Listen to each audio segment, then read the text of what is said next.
Welcome back to another 5 Fact Friday. I'm Sam, and today we are going to be diving into the fun topic of natural wines. Let's go.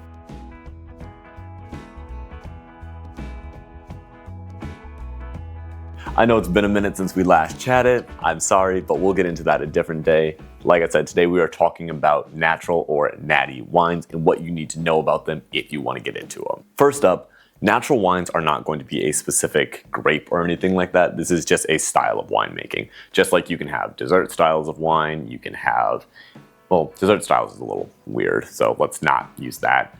You can have skin contact, like that is a style of wine that people will make. You can do the same thing, just take any wine, you can do skin contact, you can do the same thing and make it a natural wine. Essentially, for a natural wine, it just needs to be something that is low intervention, you're not messing with it, you're not taking a lot of stuff away, you're basically letting the wine and the juice just ferment naturally. Now, there is no true distinction for what natural wine means, there's no laws about it, at least here in the US. There's just this idea of culturally, hey, this is a natural wine because I made it naturally. The biggest thing you'll typically see here is that these wines, again, are low intervention, so you don't have a lot of sulfates or a lot of like back sweetening or corrections going on, acid adjusting, anything like that. And you're also not going to have any filtering going on.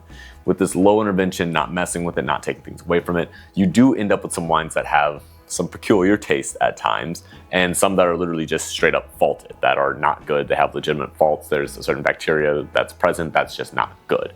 Now, some people think this is how winemaking should be done and that these faults are normal and to be expected and almost sought after in some cases. But we'll get to that actually a little bit later. So we know that this is a style of wine, which means you can basically take any grape and make it into a natural wine. Most people think that for a natural wine that it's typically going to just be an orange wine. I actually had an orange wine that I was going to have on here to show you guys.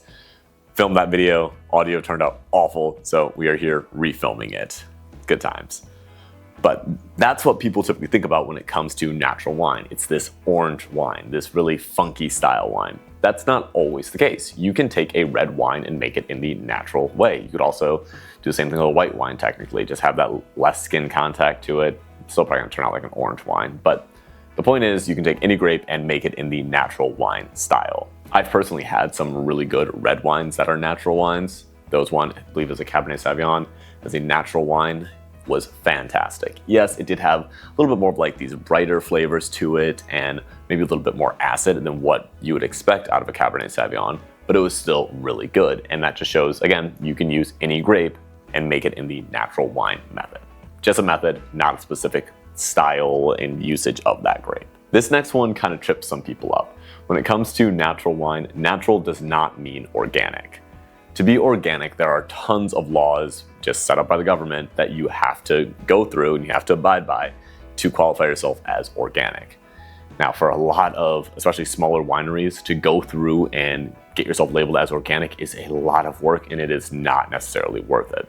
To show that you are sustainable, to show that you are basically good for the environment, wineries will do that and be like, hey, we are sustainably farming, we're doing all these good things, but they won't get certified organic because that's a lot of work. Now, for natural wines, you don't have to be anywhere near organic to be natural. You could be doing some things earlier on and like just however you're building your crops or growing your crops and tilling the ground and all that fun stuff and protecting your crops. Doesn't have to technically be organic, but you can still make the wine in a natural way by basically letting it have that wild yeast, ferment, and then have low intervention from that point on once the wine has actually started like the winemaking process really. When it comes to natural wine, there are actually going to be two different styles that people really think about. So the first one is probably the one you're thinking about. This is just going to be the natty style or just natural wine. This is going to be the ones that are extremely funky. They have a lot of faults, zero intervention. You're not putting anything into it. You're not taking away from it. It is what it is and you leave it like that. This is going to be more of a new style of thinking and is a little bit more prevalent, I think, in the US than elsewhere for interesting reasons, which you can dive into and dissect, but we're not going to dive into that right now. But this one is the one that's like more like a kombucha and it's just very funky. It's got a lot going on and you have to kind of peel back the layers to really get to the wine sometimes. The second one we're going to talk about is going to be boomer natty. So boomer natty is going to be Essentially natural wine, but with low intervention. So you're still gonna add some sulfates. You might do some corrections here and there, but it is extremely minimal intervention. The goal here is still to produce good wine, wine that can be shipped, that can be stored, that you can have for a while, and that is actually enjoyable, but still having it as naturally as possible. This whole idea goes back to 4 Frenchmen, which I'm not going to try to pronounce their names. I will put them here for you guys. But these 4 guys back in the day were like, hey, we want to make wine in a natural way instead of using all of these pesticides and all of these like adjustments and all these things. Let's do it naturally. So that's when you start to really see the boomer natty style take off, was back then. And because of that, because this happened over in France, you have this influence over there, and people have a really good understanding of how to make good wine naturally. Whereas here in the US and other places that are New World, we're still trying to kind of figure that out. So sometimes we just go for the natural style and just do no intervention because that's a little easier, and you can call it whatever you want, but people are marketing the faults as like, hey, this is to be sought after. Sometimes they do think that, and other times it's just a marketing scheme. So pay attention to that. The last thing we're going to talk about is taste and what to expect.